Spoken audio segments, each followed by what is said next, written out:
Assalamualaikum warahmatullahi wabarakatuh. Sahabat Waalaikumsalam. IAS Media dan para pemirsa dimanapun Anda berada. Senang sekali saya bisa menyapa para pemirsa dalam suasana yang sangat indah ini. Sebagaimana biasa, saya akan mengajak para pemirsa untuk menyimak obrolan saya berkenaan dengan hal-hal yang aktual yang banyak terjadi di sekitar kita. Sudah hadir di tengah-tengah kita guru kita yaitu Ustadz Soleh Romli. Kita sapa dulu beliau. Assalamualaikum Ustadz. Waalaikumsalam warahmatullahi wabarakatuh. Alhamdulillah beberapa episode kita bertemu Ustaz. Nggih.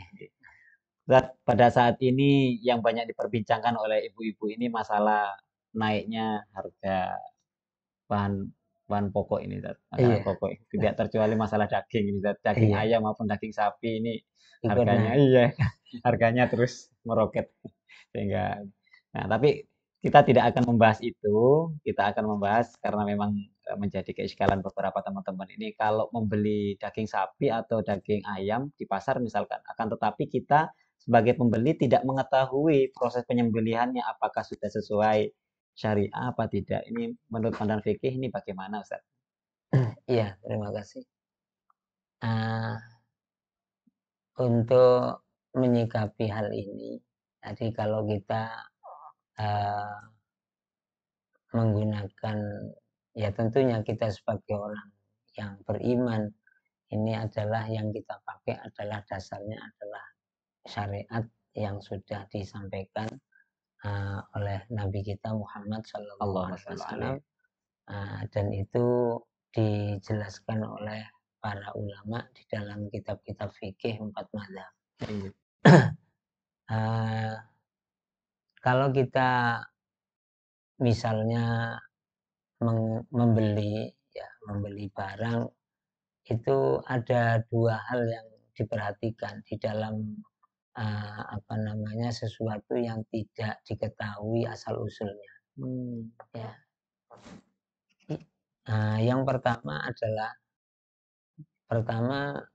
ada istilah dalam kaidah itu berdasarkan al-aslu, ya dalam hal ini yaitu bagaimana kita hukumnya membeli daging dari orang yang kita tidak tahu bagaimana proses penyembelihannya. Ada al-aslu, ada az-zohir. Zohir atau disebut dengan al-ghalib. Dalam kitab Fathul Mu'in itu ada kaidah muhimmah yang ditulis di situ. Annama asluhu at-toharu wa ghalaba 'ala dzanni tanajjusuhu. Sesuatu yang hukum asalnya itu adalah suci, tapi ghalibnya kena najis, tapi kita tidak tahu ya. Ghalibnya kena najis. Biasanya Ustaz ya. Iya. Di situ diterangkan fihi qaulani ma'rufani ya. Di situ ada dua pendapat. Ada pendapat yang berpegangan kepada al-aslu, ada yang berpegangan kepada az-zohir. Tetapi pendapat yang unggul ditulis di dalam kitab Fathul Mu'in, yang arjah itu adalah annahu tohir amalan bil asli al mutayaqqon. Nah, jadi begini, menyikapi hal ini, kalau kita menjumpai daging, ya beli daging, di situ daging itu adalah dagingnya kambing, ya dagingnya kambing. Loh, kalau dagingnya kambing, al aslu dalam kambing itu apa? Kan al aslu fil hayawan adalah at-tohir. Semua hewan itu suci, kecuali misalnya anjing dan celeng. Ada beberapa kaidah di situ lah. Dalam hal ini kalau daging itu dagingnya sapi, dagingnya kambing, ya itu kaidah asalnya adalah suci. Ya. Kemudian dilihat daerahnya, nah gitu. Dilihat daerahnya. Kalau daerah di situ adalah daerah mayoritas itu adalah orang Islam dan sedikit dari kalangan orang-orang yang non-muslim, ya, yang tentunya untuk memenuhi persyaratan penyembelihan ini kan penyembelih syaratnya harus Islam, Iya. laki atau perempuan. Nah, kalau seperti di daerah Pasuruan, kita nggak perlu tanya bagaimana caranya, ya, bagaimana caranya. Jadi kita tahu beli daging kambing, kemudian di daerah mayoritas Muslim, ya sudah, maka hukumnya suci karena antara asal dengan dohir gak ada ta'arud, gak ada perselisihan. Lah masalahnya sekarang kalau kita pergi ke daerah yang mayoritas itu non muslim, ya, mayoritas non muslim, maka di situ ta'arud, akan terjadi perlawanan antara hukum asal dengan zohir, ya. Zohir itu adalah zon, ya, atau al-ghalib, zon yang.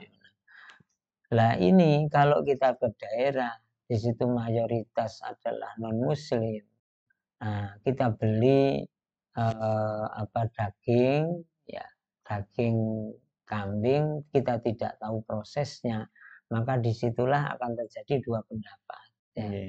Akan terjadi dua pendapat, ada yang mengatakan itu adalah menang al aslu, ada yang mengatakan itu menang al-dhahir.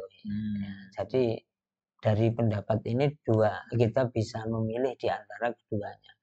Tetapi lebih jelas kalau kita melihat di kitab Asnal Matolib, ya. Di kitab Asnal Matolib itu kadang-kadang zahir ini yang dimenangkan. Contohnya seperti daerah itu sama sekali nggak ada muslimnya, ya, nggak ada muslimnya. Jadi kita menjumpai daging kambing sudah yang al aslunya sudah siap dikonsumsi. Kalau melihat al aslunya memang itu adalah kambing, hukumnya halal disembelih dan dimakan. Tetapi melihat tanda-tanda itu sama sekali tidak ada orang-orang Islam di situ. Nah, maka di situ dipastikan daging itu adalah tidak halal. Ya. Jadi oleh karena itu menyikapi ini kita juga harus menggabungkan dengan ilmu tasawuf, ya.